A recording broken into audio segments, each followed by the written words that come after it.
Admiral Karambir Singh, Chief of the Naval Staff, Admiral Sunil Lamba, former Chief of Naval Staff and Chairman, National Maritime Foundation, renowned domain experts and policy makers from our friendly nations, distinguished guests, ladies and gentlemen, good afternoon. I am very happy to deliver the keynote address for this edition of the Indo-Pacific Regional Dialogue 2021. The oceans have shaped human history from time immemorial, influencing the evolution of life as well as culture. The seas are a vital communication link to facilitate transport of goods, exchange of ideas, catalyzing innovations, and contributing to bringing the world closer. From an Indian perspective, looking west, archaeological explorations have revealed ancient maritime connections with other civilizations like Mesopotamia, modern-day Iraq, Dilmun, modern-day Bahrain, and Magan and modern-day Oman. Maritime linkages enabling exchange of goods, culture, and goodwill were foundational for mutual prosperity in the past and continue to remain as such even today.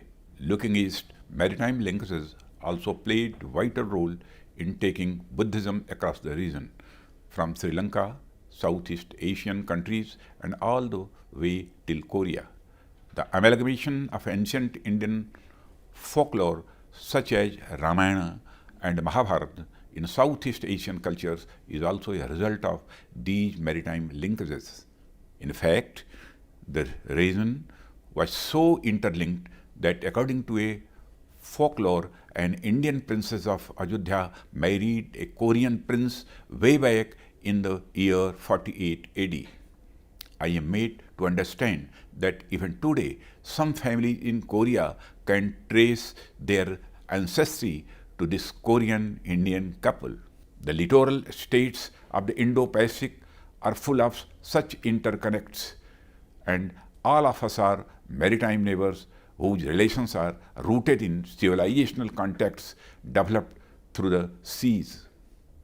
Honorable Prime Minister of India, Sri Narendra Modi's description of the Indo-Pacific as a natural region where destinies of entities are interlinked finds its root in this people-to-people connect, facilitated by our severe maritime heritage.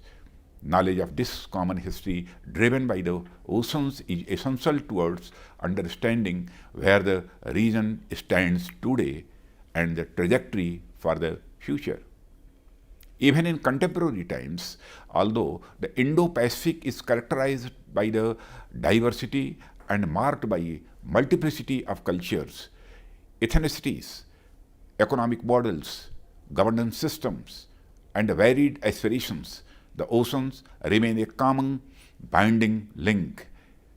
Efficient and cooperative and collaborative harnessing of the region's maritime potential thus remain essential for sustaining a steady path to prosperity.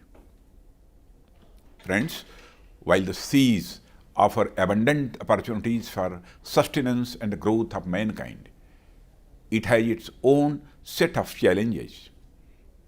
While competition over resources has intensified, the rise of serious threats such as terrorism, piracy, drug trafficking, and climate change have thrown new challenges for our Indo-Pacific region. The nature of these challenges in the region has considerably transnational implications which require a cooperative response. There is therefore a need to find convergence of interests and commonality of purpose on maritime issues. Friends, India is committed to respecting the rights of all nations as laid down in the UN Convention on the Law of Seas, UN Clause 1982. we are fully determined to protect the legitimate rights and interests of our country in relation to our territorial waters and exclusive economic zone while supporting the maintenance of rule-based maritime system as mandated under UN Clause 1982. I am glad that this year's Indo-Pacific Regional Dialogue takes into account these challenges and convergences to build greater consensus. The topic for this IPRD, Evolution in a Maritime Strategy during the 21st Century, dwells upon the region's past, gazes the present, and then arrive at tenets that will form the foundation of maritime strategy for the future. Akin to a Samudra Manthan, I am sure that the IPRD would be a crucible for intellectual churn of ideas, which would result in practical outcomes that could serve as a Amrit or the elixir of life, similar to the mythological event. Friends, I thank all of the participants for their time and for adding value to the dialogue. I thank the Indian Navy and the NMF for collaborating in conduct of this dialogue to further our shared and collective vision for the Indo-Pacific. With that, I wish the 2021 edition of IPRD every success and look forward to receiving the recommendations that will result from the deliberations of this conference. Jai Hind. Subscribe to our channel by clicking the subscribe button.